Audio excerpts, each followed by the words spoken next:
El fundamento de este curso de apologética e influencia social es que podamos entender que estamos en medio de una guerra declarada. Esa guerra ya está declarada, no hay que salir a buscarla, ya está presente. Es una guerra abierta y es pública.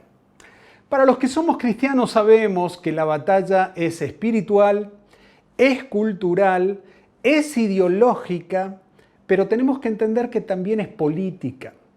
La mayoría de nuestros países están partidos al medio con dos cosmovisiones totalmente antagónicas, con sistemas axiológicos de valores totalmente enfrentados. Ese abismo moral que nos diferencia se ve entre nuestros amigos, en las universidades, en las escuelas, en los medios de comunicación, en los partidos políticos, en el ámbito de toda la sociedad. Todo cristiano sabe que desde el momento que decidió entregar su vida a Cristo, renunciar al pecado y al príncipe de este mundo, en el momento en que toma la decisión de dejar el reino de las tinieblas para nacer de nuevo y vivir en el reino de Dios, comenzó a vivir en guerra espiritual. Ser cristiano implica vivir en una guerra continua. Desde que nos levantamos cada día a la mañana, tomamos la decisión de o agradar a Dios y no seguir los patrones culturales del mundo que se suponen a los de Dios, y eso implica estar en una batalla espiritual. La batalla es espiritual. Esa guerra cósmica que hubo en los cielos, en algún momento entre ángeles que se rebelaron contra Dios, aparece en las primeras páginas de la Biblia en el huerto de Génesis capítulo 3, manifestándose también en la tierra, seduciendo a la humanidad. Y la sedujeron para poder cambiar la cultura y los valores del reino de Dios por aquellos que son contrarios al diseño del Creador. Ahora, detrás de toda confrontación que hoy tengamos por causa de nuestra fe, de nuestros valores, de nuestra cultura cristiana, sabemos que detrás de eso hay una guerra espiritual. Pero esa guerra no solo es espiritual, sino también es cultural. Y para definir qué es la batalla cultural, primero tenemos que definir qué es la cultura. No hay tarea más difícil en esta época que hacer esta definición, porque cultura para unos es una cosa y para otros es otra. Cultura tiene un montón de acepciones. La acepción tradicional, elitista, donde la cultura es lo que está dentro de un marco de conocimiento elevado, plantea una jerarquía en el saber.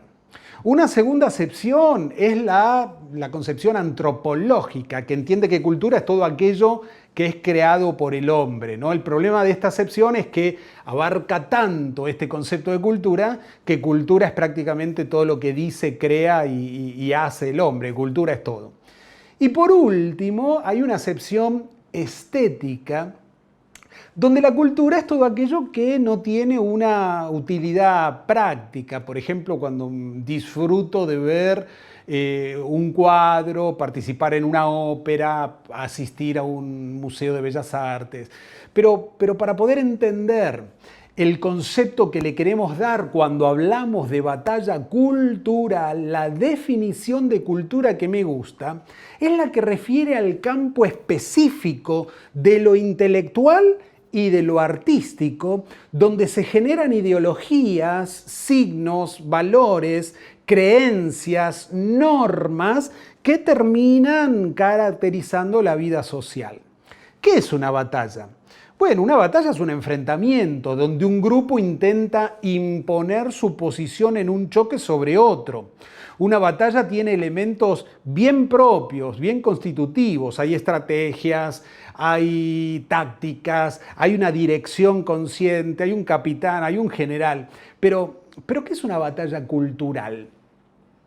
Una batalla, por la definición de los elementos hegemónicos de una cultura, donde la cultura aparece al mismo tiempo como medio y como fin. Y esto es lo característico de una batalla cultural. es que todos esos dispositivos culturales se ponen en juego para modificar la propia cultura. Es decir, la cultura es el medio, pero también es el fin al mismo tiempo. La finalidad no es modificar la cultura a punta de pistola, porque si no estaríamos hablando de un conflicto armado y no de un conflicto cultural. Esto es lo loco de este tiempo. En la batalla cultural, la cultura es el medio, pero también es el fin. Batallas hay muchas, batallas espirituales, políticas, económicas, religiosas, pero la batalla cultural es la madre de todas las batallas, porque quien cambia la cultura, lo cambia todo. Entonces la finalidad en esta batalla es modificar la cultura, pero usando la cultura como medio. Te pongo un ejemplo. Si en algún momento viene un ejército que por la fuerza quiere modificar la cultura, uno en su interior sigue consciente de que mi cultura fue arrebatada y en algún momento podré ser parte de una resistencia. Pero si a nosotros nos modifican la cultura desde la cultura, esa batalla no siempre, pero la mayoría de las personas, pasa desapercibida. Si permanentemente por los medios de comunicación, usando la educación como aparato ideológico del Estado, donde en vez de educar se adoctrina, si permanentemente nos están bombardeando con municiones propias de la batalla cultural, si permanentemente nos están diciendo que el aborto es un derecho, que la mujer tiene derecho a elegir, que se mueren miles de mujeres por día en abortos clandestinos, que la interrupción del embarazo es un tema de salud pública, que no hay riesgo alguno para interrumpir el embarazo porque incluso hasta una jovencita puede hacerlo en su casa y con una pastilla. Bueno, esos misiles, esa información es parte de la batalla cultural. En una batalla cultural, es una batalla, pero no hay tiros, no hay balas. En una batalla cultural hay ideas, hay argumentos. En una batalla cultural son las ideas las que están en el campo de batalla, donde para ser parte de la batalla cultural necesitamos tener argumentos, necesitamos tener ideas. Y para disparar esas ideas necesitamos un arma que la dispare. Y los medios de comunicación son grandes armas de la cultura. La participación en un programa de televisión, en una radio de audiencia, una nota en un periódico. Aún tenemos armas caseras disponibles para disparar en una batalla cultural, que son nuestras redes sociales. En una batalla cultural, las armas son las ideas, son los argumentos. Por eso celebro que estés haciendo este curso. Eso habla muy bien de tu esfuerzo y de los deseos de superación. La guerra cultural es espiritual, es ideológica y es política. Y es necesario entender que también esta batalla es política, porque la política es el medio por el que se van a implementar los cambios en la cultura y en la sociedad. Tradicionalmente una aversión hubo en las iglesias evangélicas a participar en política. Lo cierto es que no somos de este mundo, pero estamos en este mundo. Y mientras estemos en este mundo, tenemos que ser sal, tenemos que ser luz y aprovechar al máximo toda posibilidad que tengamos de influenciar en todos los ámbitos de la sociedad con los valores del Evangelio. En términos generales, la ideología y cosmovisión del cristiano es contraria a las políticas de aborto y promoción de las ideologías de género. El verdadero cristiano sabe que la vida es un don de Dios, que tiene que ser respetada y defendida, y que la identidad natural, hombre, mujer, es una realidad biológica que no puede ni debe ser cambiada por una ideología. Por lo tanto, un cristiano se va a identificar más con aquellos partidos políticos que defiendan los valores tradicionales de la familia, de la vida desde la concepción hasta la muerte natural, que defienda la libertad, del matrimonio natural. Un buen cristiano va a mostrar aversión por aquellas propuestas progresistas que abiertamente se declaren en favor del aborto, en favor de la promoción de los derechos de la comunidad LGTBI, de un Estado que restrinja libertades y sancione leyes coercitivas contrarias a la familia y a los valores de la tradición judeocristiana. Sea por acción o por omisión, estamos también en medio de una batalla política. Y no se trata de politizar la iglesia o el cristianismo, de ninguna manera. Se trata de llevar los valores cristianos al campo de la política.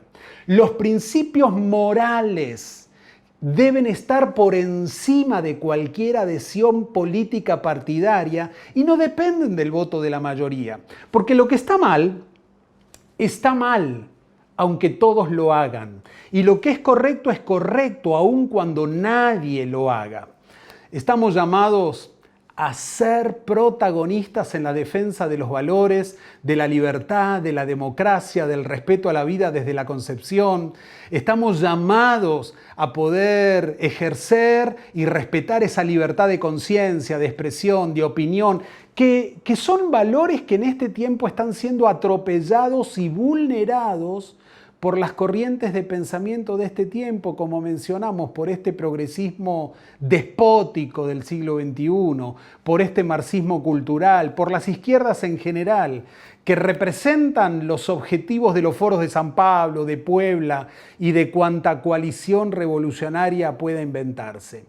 Bien lo afirmaba el apóstol Pablo cuando nos recordaba que no luchamos contra enemigos de carne y hueso, sino con fuerzas poderosas en las tinieblas que quieren imponer su autoridad, sus ideas, sus antivalores, su propia cultura y sus perversas políticas en el mundo actual. Estamos en una guerra multidimensional, pero confiemos, mayor es el que está en nosotros que el que está en el mundo.